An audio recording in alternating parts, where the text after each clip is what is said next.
this post up to her article, which I did a video on yesterday. And I wanted to look at some of the responses, because I got to tell you, fans are either on the player's side or they're fed up with all this or all the above. I got to tell you, good God, it's crazy. Look at those responses. Every single one. Fans are not just pushing back on the players anymore. They are openly siding with the owners in a labor fight against billionaire team bosses. That shift says a lot about how badly the WNBA Players Union has handled this CBA negotiation.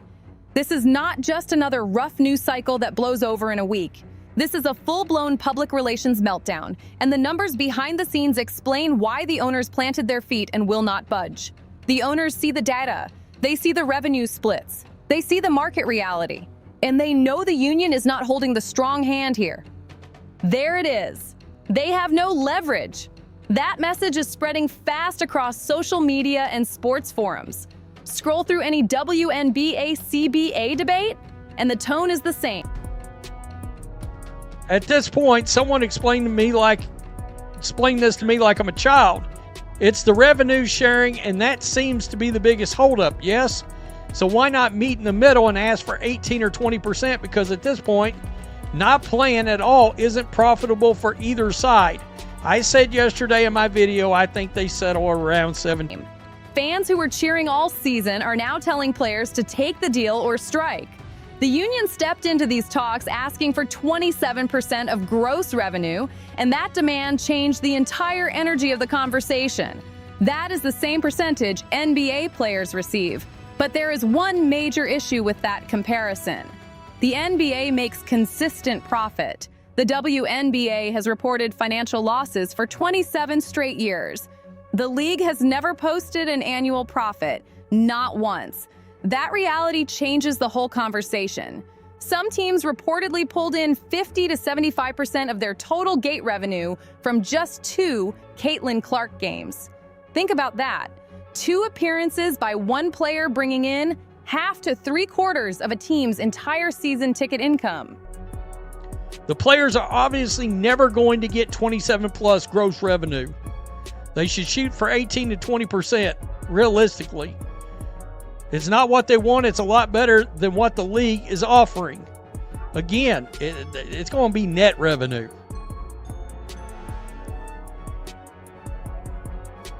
Jesus, it's crazy. That is not a small bump. That is a dramatic swing in business. From the owner's perspective, this is not about greed. It is about math. They watched attendance surge in 2024. They saw TV ratings triple. They saw arenas sell out in ways the league had never experienced before. They also understand why it happened. One rookie became the center of attention, and there is uncertainty about how long that level of interest will last beyond her rookie contract. The attendance data backs it up. The Indiana Fever reportedly jumped from averaging 4,067 fans per game in 2023 to 17,036 in 2024. That is a massive increase. On the road, the pattern repeated. Opposing teams moved games to larger arenas specifically for Caitlyn Clark appearances, knowing demand would spike. That kind of growth tied so closely to one player raises serious long-term questions for league leadership. Now let's talk about the expansion fee argument. This is where the players' union really lost control of the narrative. They point to the reported $2.2 billion valuation for the Golden State expansion team as proof the league is thriving, and they want that money counted in revenue-sharing talks. On the surface, that sounds powerful, but the details tell a different story. Expansion fees are not recurring revenue. They are one-time payments. Analyst David Simpson explained it with a simple analogy. If you find a $100 bill on the street and use it to buy a gym membership that works for 1 month, when the membership renews, you cannot assume another $100 will just appear. That is the issue here. Is coming from, given the attendance and viewership is primarily driven by a single player and team. They, again, the players started this cause too soon. They should have given it one good year, They don't understand the concept that relocation fees, expansion, etc. is not reoccurring revenue. David Sampson had a great Expansion money shows up once. Player salaries, on the other hand, are paid every single season. What the union is pushing for is guaranteed long-term raises tied to money that will not come back again. From a business standpoint, that creates serious risk. Owners are looking at steady income versus one-time boosts, and they are choosing stability. The offer on the table is not small. Owners are proposing 15% of net revenue, up from 9.3% in the previous CBA. That represents a 61% increase in the revenue share percentage. On top of that, they are offering full salaries during maternity leave, upgraded travel arrangements, individual hotel rooms, and improved medical benefits. For a league that has not posted an annual profit, that is a major financial commitment.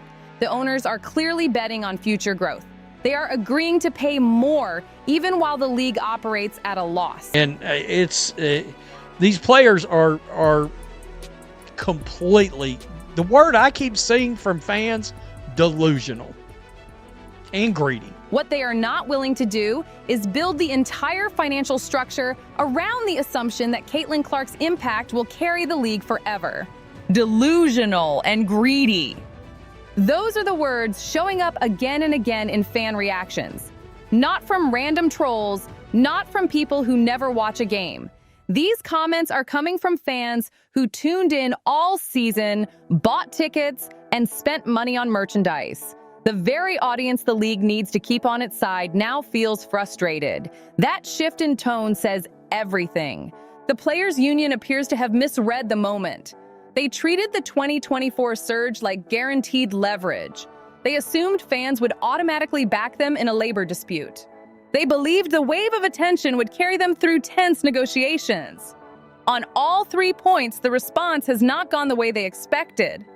A more cautious strategy might have looked different. The union could have waited another year. They could have allowed the league to complete a full season to determine whether 2024 was steady growth or a short-term Caitlyn Clark surge. Building a clearer record of financial stability before pushing for NBA-level revenue sharing would have strengthened their position. Instead, the union opted out of the CBA early. Negotiations were triggered in January 2025, with spring training scheduled for April. That move created a tight timeline and added pressure on both sides to reach a deal quickly. Now the union faces a difficult decision. They can accept an offer that is significantly better than the current agreement but below their original demands, or they can strike and risk slowing the momentum the league just worked so hard to build. Are they fed up with all this or all the above? I got to tell you, come on. It should be 15% net revenue. I thought that's the highest the owners were offering.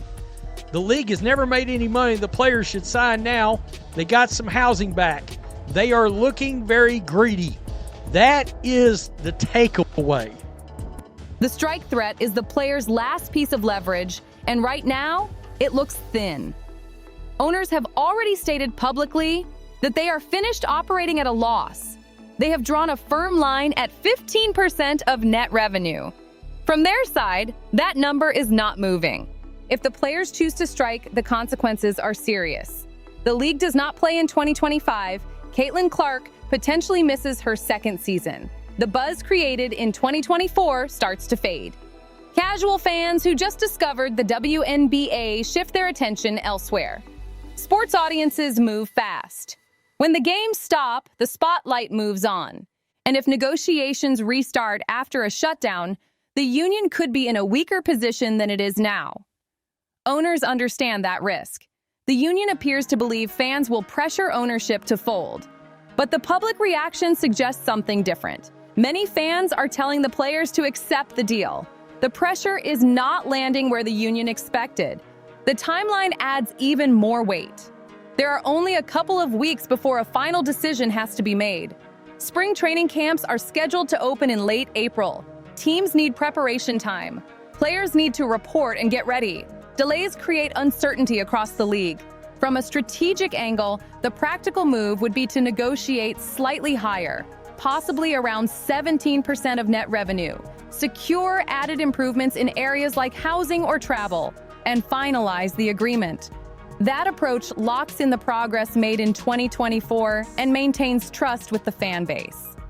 And this is where the bigger picture comes into play.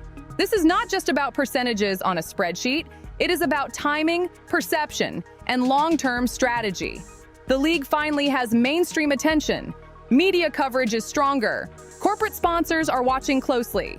Broadcast partners are analyzing ratings trends. Everything feels like it is on the edge of something bigger. But momentum in sports is fragile.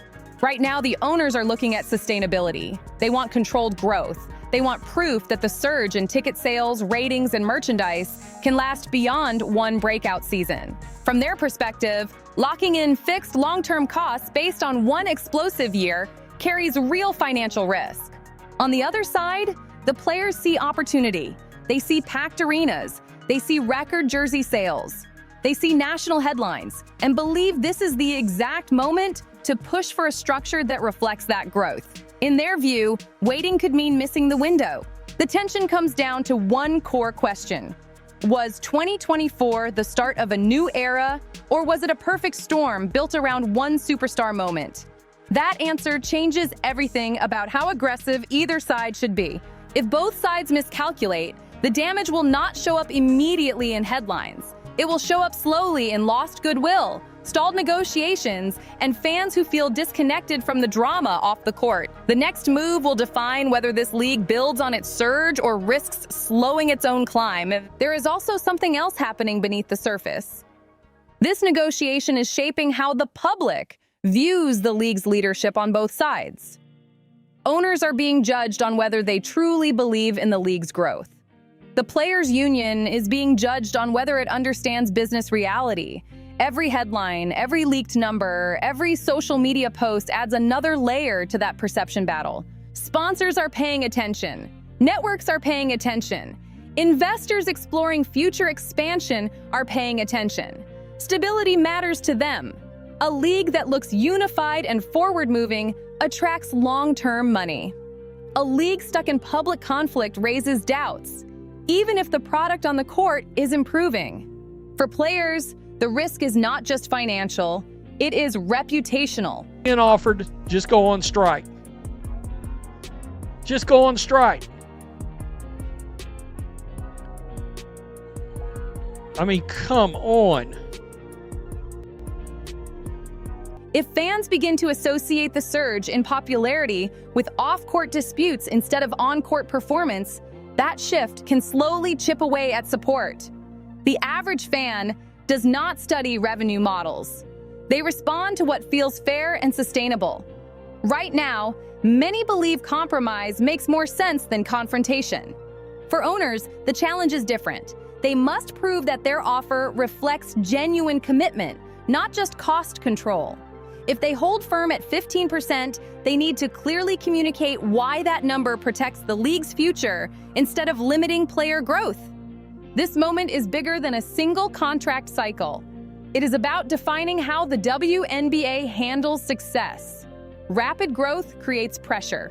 Pressure forces decisions, and the decisions made in this window will shape how strong, stable, and unified the league looks over the next decade. Now, the spotlight is on leadership. This is the type of moment that defines who is thinking long-term and who is reacting to short-term emotion. Both sides have valid arguments. Players want a structure that reflects the surge in attention and the value they bring to the court. Owners want a system that does not collapse if the numbers cool off next season. The tension is real because both sides are protecting what they believe is the league's future. There is also a reality that cannot be ignored. Growth in sports leagues usually happens in stages. One breakout year creates buzz. The next few years determine whether that buzz turns into stable revenue. Television contracts, sponsorship renewals, and expansion deals depend on consistency, not just headlines. That is the phase the league is entering right now. If a deal gets done quickly and smoothly, the story shifts back to basketball. Training camps open. Storylines focus on rivalries, rookies, playoff races, and performance. That is where attention needs to be. The longer negotiations drag on, the more the focus stays on boardrooms instead of arenas. The public mood has already shifted once. Fans who were fully energized by the 2024 surge are now debating financial models and labor strategy. That is not sustainable energy. The league's real strength is competition on the court, not contract disputes off it. The next agreement will send a clear signal.